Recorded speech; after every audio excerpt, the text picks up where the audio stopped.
Hi YouTube, I'm Arwen of Tarot by Arwen, and I'm here to discuss Wheel of the Year. The Wheel of the Year is an answer to the Pagan Challenge Week 3. There are 52 weeks that we're doing, obviously, since there's 52 weeks in a year, and I'm going to see if I can't do all 52. Keep your fingers crossed. We were asked how we viewed the Wheel of the Year. Well, I'm fairly traditional in my view of the Wheel of the Year.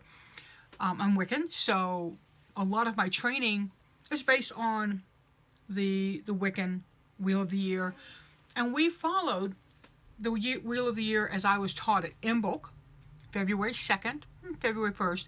Candlemas, and other people's religions and traditions, is the time of initiation for me. It is also the time of lambing. It's a milk holiday for me. There's a lot of newness, a lot of birth and coming birth. It's really about burgeoning spring. It's a midwinter holiday because it does fall still within the winter, but it's beginning to set your views towards spring. You bless your seeds at Imbolc. There's a candle blessing that we do, and it's to bless all the candles you'll use throughout the year.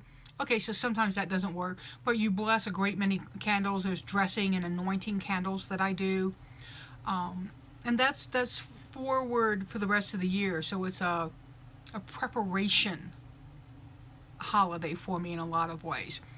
The Wheel of the Year, let me kind of backtrack, is split like this and this, right? So there's the quarters and the cross quarters.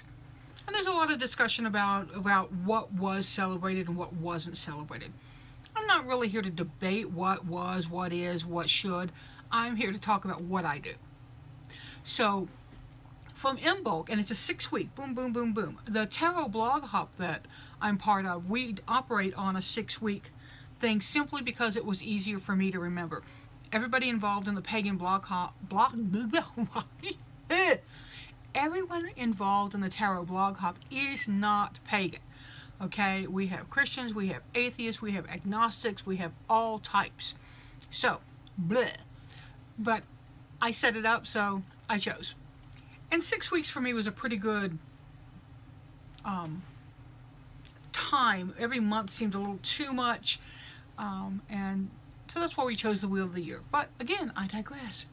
From Imbolc, we moved to Ostara.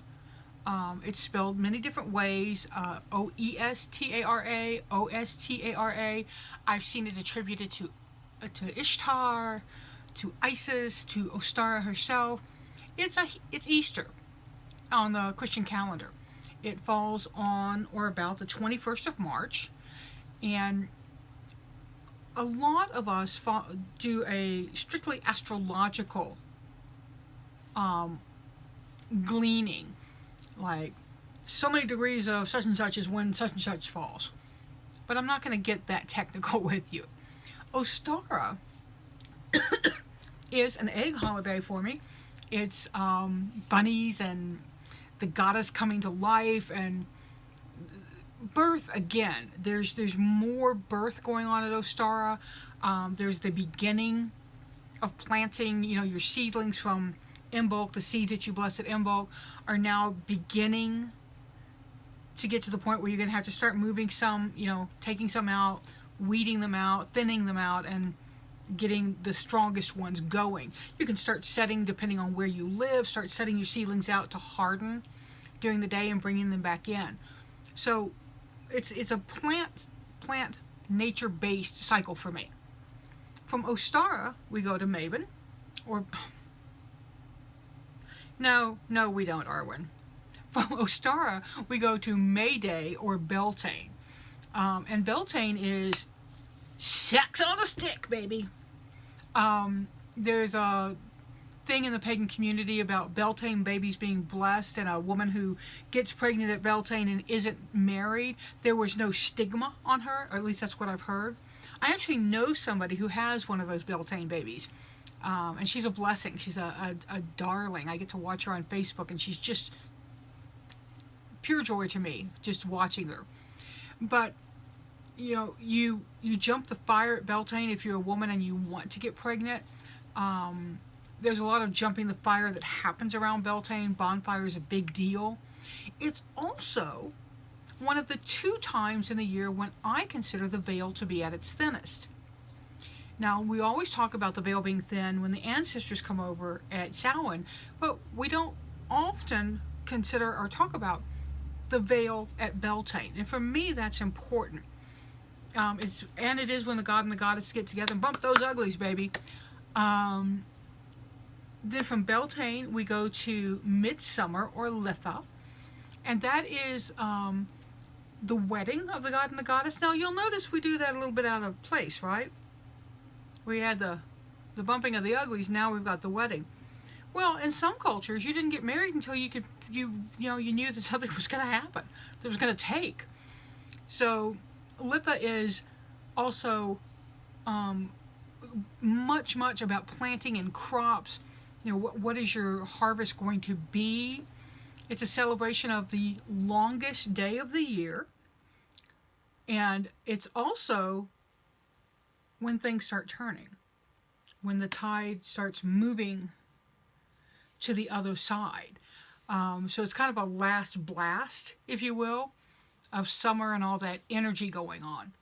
But then you move to August 2nd, which is Lammas, Lunasa, Loafmas, I think is the Christian term, and it's bread baking. It's actually my own initiation date for when I dedicated. I'm sorry, it's my dedication date.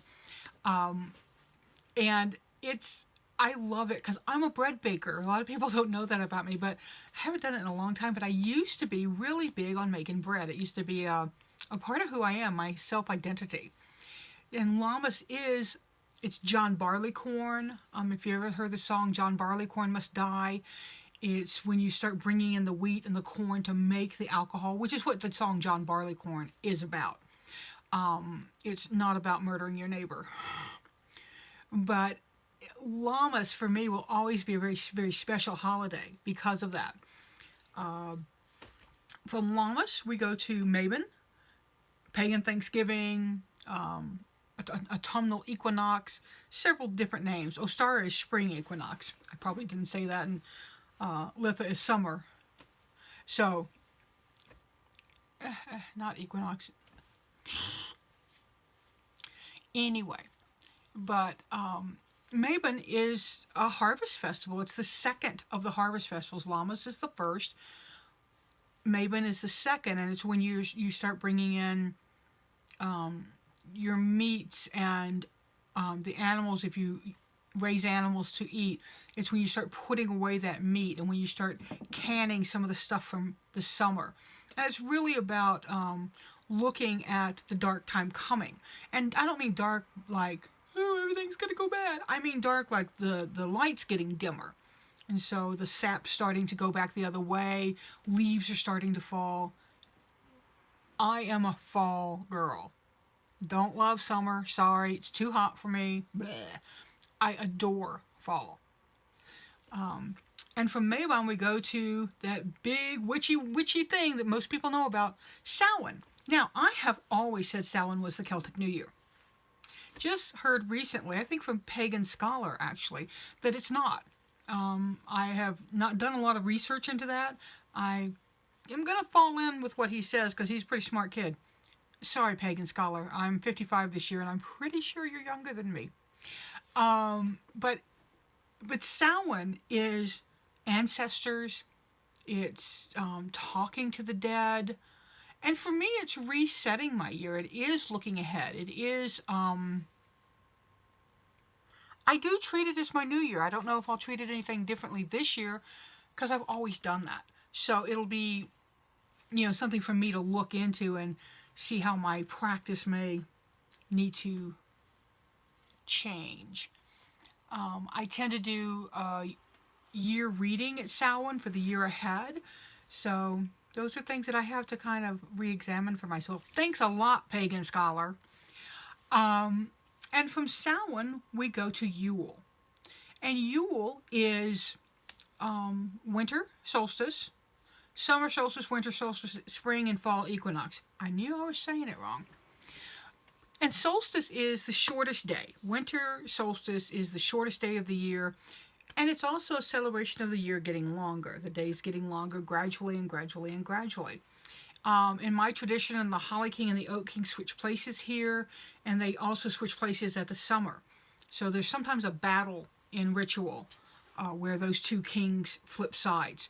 Samhain and Beltane are where the god and goddess flip sides for me in terms of I call the god in from Beltane to Samhain and the goddess from Samhain to reverse that. The goddess from Beltane to Samhain and Samhain to Beltane, the god comes first. And it's just a matter of the goddess sleeping and being more dormant during the winter and her green burgeoning growth self showing up. Some people do that differently because some people see the goddess, the god going to sleep because he's the life force.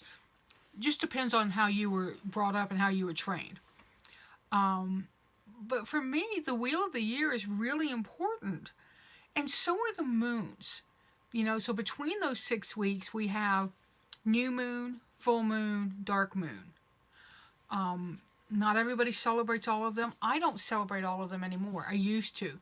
I'm trying to get back into a habit of at least marking them. And those where new moon was for healing, full moon was for abundance work, and dark moon was for letting go of and banishing stuff. So if you look at it, a witch who's really in tune with the wheel and in tune with the moon is doing a lot. There's a lot going on. There should be something happening a lot. Like I've talked about in my altar video, I don't have an altar. It's something I want to move towards putting back up. I may clear out one of these shelves and make that happen. Right now my shelves are kind of prime space, so it's hard for me to let go. But I'm looking forward to hearing what everybody else says about their Wheel of the Year. I hope that you will subscribe and check out this YouTube Pagan Challenge, ytpaganchallenge, all one word with a hashtag, to see some of the other videos going on out there. Lots of folks are doing it from very different paths. So I think it's going to be very interesting. I'm looking forward to hearing about the Wheel of the Year in other parts of the world. I think that'll be fascinating to hear. Thanks for joining me. It really brings me a lot of love and a lot of joy. I appreciate you sharing these videos. I think that's wonderful. And I'm Arwen of Tarot by Arwen. Seek joy, y'all. Pass it on.